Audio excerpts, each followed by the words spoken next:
जय माता दी दोस्तों। वर्ल्ड बेस्ट मैजिक में आपका हार्दिक स्वागत है। कैसे हैं आप सब? ये बताने के लिए कमेंट बॉक्स में जय माता दी जरूर लिखें। दोस्तों, आज हम सुनेंगे नाग पंचमी की कथा, जो इस प्रकार है। प्राचीन काल में एक सेठ जी के 7 पुत्र थे। सातों के विवाह हो चुके थे। सबसे छोटे पुत्र की पत्नी श्रेष्ठ चरित्र की विदुषी और सुशील थी, परंतु उसके भाई नहीं था। एक दिन बड़ी बहू ने घर लीपने को पीली मिट्टी लाने के लिए सभी बहुओं को साथ चलने को कहा, तो सभी धलिया और खुरपी लेकर मिट्टी खोदने लगीं। तभी वहाँ एक सर्प निकला, जिसे बड़ी बहू खुरपी से मारने लगी। यह देखकर छोटी बहू ने उसे रोकते हुए कहा, मत मारो इसे, ये बेचारा निरपराध है। ये सुनकर बड़ी बहू ने उसे नहीं मारा। तब सर्प एक ओर जाकर बैठा। तब छोटी बहू ने उससे कहा, हम अभी लौट कर आती हैं, तुम यहाँ से जाना मत। ये कहकर वह सबके साथ मिट्टी लेकर घर चली गई और वहाँ काम काज में फंसकर सर्प से जो वादा किया था उसे भूल गई। उसे दूसरे दिन वह बात याद आ गई। सबको साथ लेकर जब वहाँ पहुँची और सर्प को उसी स्थान पर बैठा देखकर बोली, सर्प भैया नमस्कार। सर्प ने कहा, तू भैया कह चुकी है, इसीलिए तुझे छोड़ देता हूँ, नहीं तो झूठी बात कहने के कारण तुझे अभी डस लेता। वह बोली, भैया मुझसे भूल हो गई, उसकी क्षमा मांगती हूँ। तब सर्प बोला, अच्छा तू आज से मेरी बहन हुई और मैं तेरा भाई हुआ, तुझे जो मांगना हो मांग ले।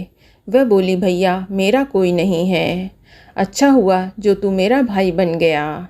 कुछ दिन व्यतीत होने पर वह सर्प मनुष्य का रूप रखकर उसके घर आया और बोला कि मेरी बहन को भेज दो। सबने कहा कि इसके तो कोई भाई नहीं था, तो वह बोला, मैं दूर के रिश्ते से इसका भाई हूँ और बचपन में ही बाहर चला गया था। उसके विश्वास दिलाने पर घर के लोगों ने छोटी को उसके साथ भेज दिया। उसने मार्ग में बताया कि मैं वही सर्प हूँ, इसीलिए तू डरना नहीं और जहाँ चलने में कठिनाई हो वहाँ मेरी पूँछ पकड़ लेना। उसने कहे अनुसार ऐसा ही किया और इस प्रकार वह उसके घर पहुँच गई। वहाँ के धन ऐश्वर्य को देखकर वह चकित हो गई।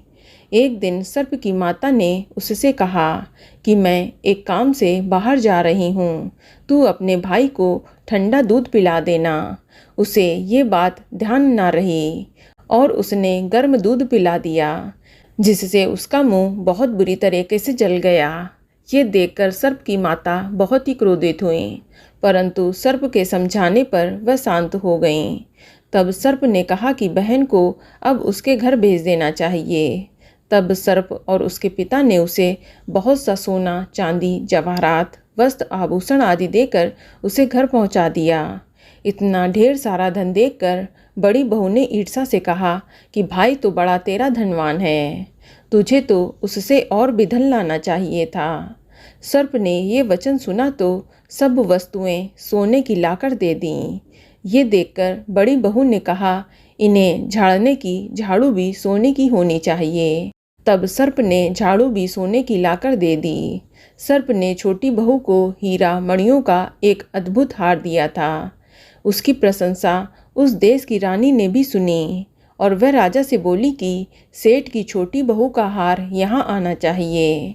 राजा ने मंत्री को हुक्म दिया कि उससे वह हार लेकर शीघ्र उपस्थित हों।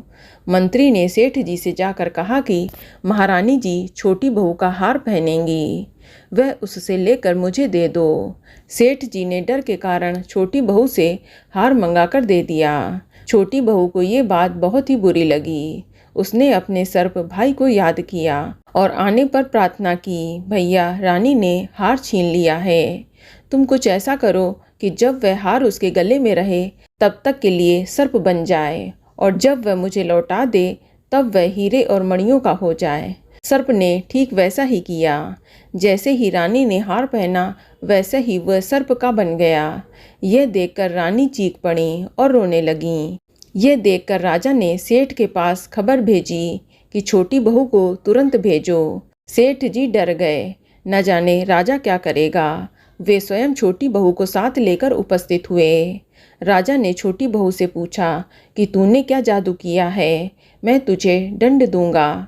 छोटी बहू बोली, राजन धृष्टता क्षमा कीजिए, ये हार ही ऐसा है कि जब वह मेरे गले में होगा तब हीरे और मणियों का रहता है और दूसरे के गले में सर्प बन जाता है। ये सुनकर राजा ने वह सर्प बना हार उसे देकर कहा, अभी पहनकर दिखाओ।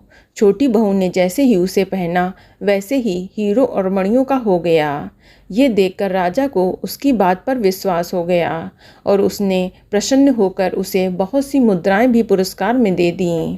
छोटी बहू हार सहित अपने घर लौट आई। उसके धन को देखकर बड़ी बहू ने ईर्ष्या के कारण उसके पति को सिखाया कि छोटी बहू के पास कहीं से धन आया है।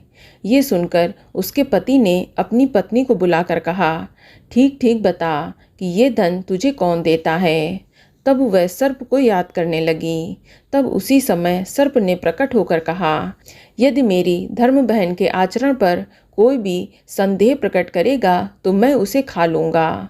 ये सुनकर छोटी बहू का पति प्रसन्न हुआ और उसने सर्प देवता का बड़ा सत्कार किया।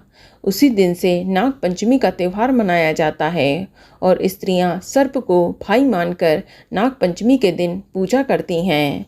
तो बोलो नाग देवता की जय। तो दोस्तों, ये कथा आपको अच्छी लगी तो कमेंट में जय माता दी जरूर लिखें और अगर आपका कोई सवाल है तो उसे कमेंट बॉक्स में अवश्य पूछ लें और इस वीडियो को लाइक करें, शेयर करें और साथ ही साथ चैनल को सब्सक्राइब करें। धन्यवाद।